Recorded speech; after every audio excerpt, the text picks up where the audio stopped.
afternoon. So we're very, very lucky to have along our trio of speakers. Our principal guest is David Fisher here on my far right in the blue. David's come down from Kerry today, and David is here to talk to you about the use of technology in pulling together a story. Now here is Matt Nippert, who David has brought along. Next to me here is Kirsty Johnston. I hope that you read the Herald this morning and saw her latest efforts.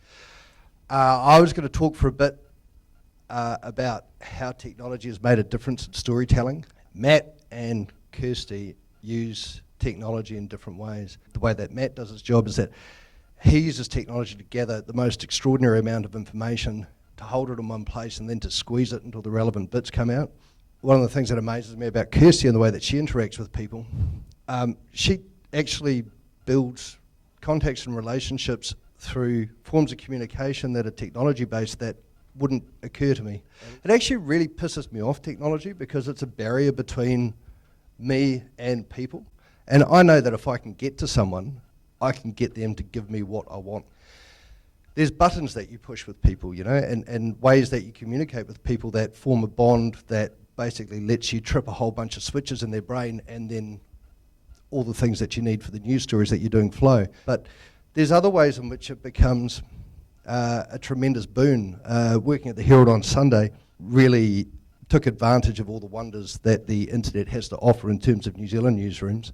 Even if it was as simple and straightforward as being able to door knock a house in Queenstown by convincing somebody that had a mobile phone to go and knock it and hand the phone over to everybody at the door, through to understanding the mysteries and the secrets of Facebook. You know, Facebook being based on the principle that there are no secrets and that everyone needs to share information is just such a fantastic gift for a journo. But like anything to do with journalism, it's not so much about what's available to you and what's out there, it's about what you can get your brain to do with it, or how you can use it. You know, everything that you've got there is a springboard to doing great things with it. I actually think that's one of the cool things that you need to do as a journalist, is to work out how to create a million possibilities in your mind. Once you start creating those possibilities, there's no story that you can't get. Spreadsheets you want to talk about. All right. Spreadsheets can be used to collate, gather and to add to information that you're looking at, and it can be an ongoing, really useful resource. I mean, I've used them to build sort of models of Lord's earnings. I think just when she turned 18, I decided to work out how much money she'd made. And this is one of the things about journalism, is that there's this really onerous grind that you've got to go through, particularly when you're dealing with data. And he's sifting through all of the stuff and entering it into a spreadsheet so that he's like a machine. Spreadsheets are useful, and I think you should use them. If you ever get stuck on a round, often you'll be dealing with the same list of schools or DHBs or anything, and you never want to be caught in the trap of relying on your source, particularly your partisan sources' data, because it's useless. They'll just give you what suits their story. If you know a little bit of your own, they'll suddenly be very wary and won't lie to you, or if they do lie, you catch them out and that's a bigger story than what you're looking at. I also use spreadsheets, but there's two things that I think are really good to know about spreadsheets. One is that if you know how to code, or if you even know someone that knows how to code, or you can even Google someone that knows how to code and get them to do this thing for you. There's this thing called scraping, Yeah. Scraping or crawling. So they write this little thing that kind of basically goes and crawls over a website and pulls out the data for you. The sign of a good journalist, and I think Kirsty and David do this, is that you don't accept your first take. You know, you think you see something going on, then you can stack it up, and all you really need to do to justify a news story is have one new fact in it. That's enough, I think, to justify publication. But really, if you're doing your job, you should be, in the time you have available, making more calls to get it as far as you can. Basically, to make sure you can beat the competition. By far the main investigative tool I use is Google. I think 90% of my stories will involve every bit of information in there is public. If you just want to search for spreadsheets, that's XLS. But journalistically, the most useful one you'll find is PDF. And the reason PDFs are so good is because a lot of the chaff sorting you have to do with Google, because you get a lot of white noise, a lot of useless results, a lot of blog comments. PDFs tend to be government reports, but a really useful one as a general journalistic trick is .ac.nz.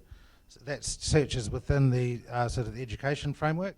There's something on Facebook called Graph Search, and for a while they made it public, but then they made it not public. But there's some hacks that you can use to kind of get back into it. There's a little Chrome extension that you guys can use. You might have already found it, I don't know. But you can find, a person named John from Auckland who likes the page Harley Davidson. Like, you can put that in there and it'll come up. So I was just really interested in how you find the stories. About 5 years ago, when I worked at the Sunday Star Times, a guy emailed me, his name was Colin, and he was like, I know some stuff that you might be interested in, and I'll reply to him. I replied and I said, cool, look, let's have a talk and see if we can actually stack that up. Come into the office and bring some documents that show me that this is real. He came in, and it turned out he was right. And the stories that I wrote that he helped me with led to an investigation I did into a place called Parklands that looked after intellectually handicapped people, and basically they'd been torturing them, and the place got shut down, and the Ministry of Health tried to keep it quiet because that's not a good look.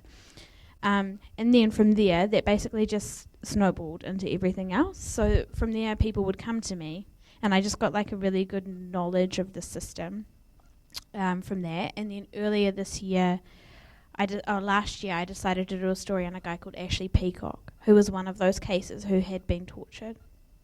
And then so from there, I just kept going and going and going. Pretty much every story that we're going to be doing is testing something against whatever the norm is. As far as finding stories goes, finding the rules that we all agree to live by, and then looking for how real-life examples exist against those rules or deviate from those rules. Now that sounds really non-specific, but it kind of exists for everything that you might ever pick up and read. I will get council agendas or community board agendas or minutes of meetings, and I will read those things and I will look for stuff in there that just doesn't fit.